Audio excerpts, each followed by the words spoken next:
Hi everyone, I'm Dave Ringo, and you are watching Across the Whoniverse. This is the Scoops and Revelations series of the channel, where I discuss the things that we learn in various Doctor Who stories. We're going to go through all the stories, and we're going to start with the very first one today, An Unearthly Child.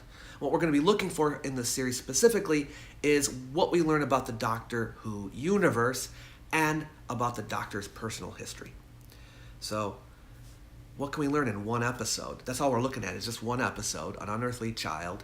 It's a story in itself, but there's so much in here. I mean, we learn more in this one episode about the Doctor than we do in many, many stories to come.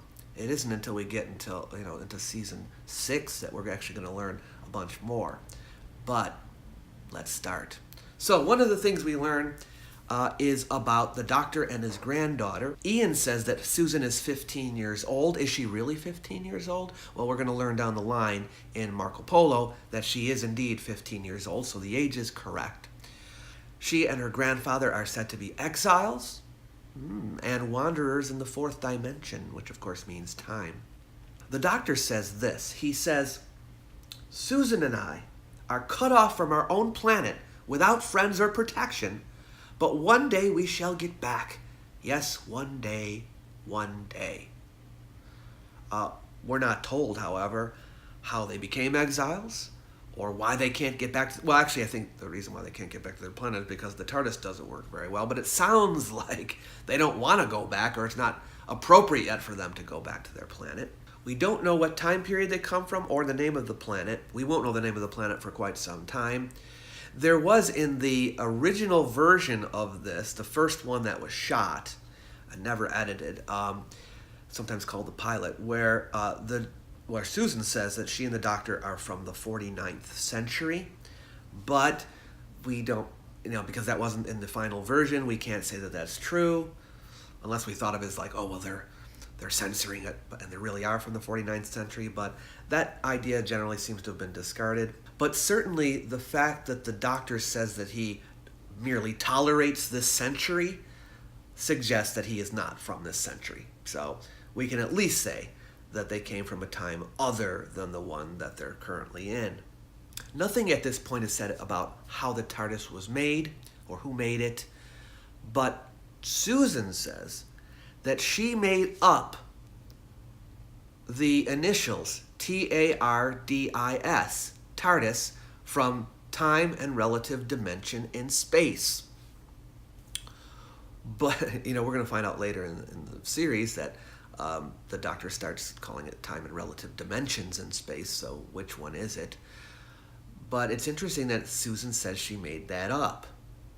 That's sometimes interpreted to mean that she came up with the expression time and relative dimension in space. But no, she says she came up with the initials from that. And that leads to a bunch of other questions. Time and relative dimension in space, that's an English phrase, and TARDIS are English letters. They're not from a planet that speaks English as far as we know, so how is that possible? Maybe she made up the name TARDIS as an English expression after they got to England, or something like that. Hard to say. But the fact that she says she came up with the initials suggests that maybe she and the Doctor had something to do with the creation of the TARDIS. It doesn't necessarily mean that, but it could mean that.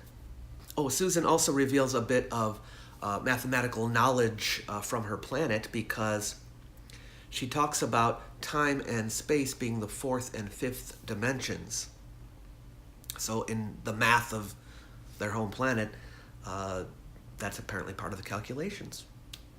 She shows knowledge of Earth's past because when she's reading the book on the French Revolution, she finds a mistake in it. And she also knows something of Earth's future because she correctly predicts that England will eventually adopt the decimal system.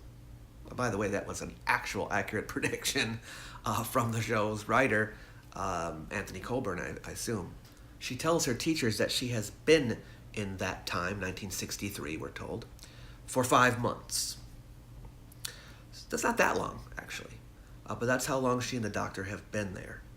It's interesting that the Doctor says he merely tolerates the 20th century, when later on he's going to become a big fan of that century and talk about how he likes it, but that hasn't happened just yet. We're not given any insight yet into why the TARDIS is bigger on the inside than the outside. Actually, we aren't really ever in the show, but they kind of leave that unanswered for, well, forever. Anyway, those are some of the interesting things we learned about the Doctor and his personal background from An Unearthly Child. In the next edition of Scoops and Revelations, we're going to talk about the next 3 episodes, which I'm going to just call The Tribe of Gum.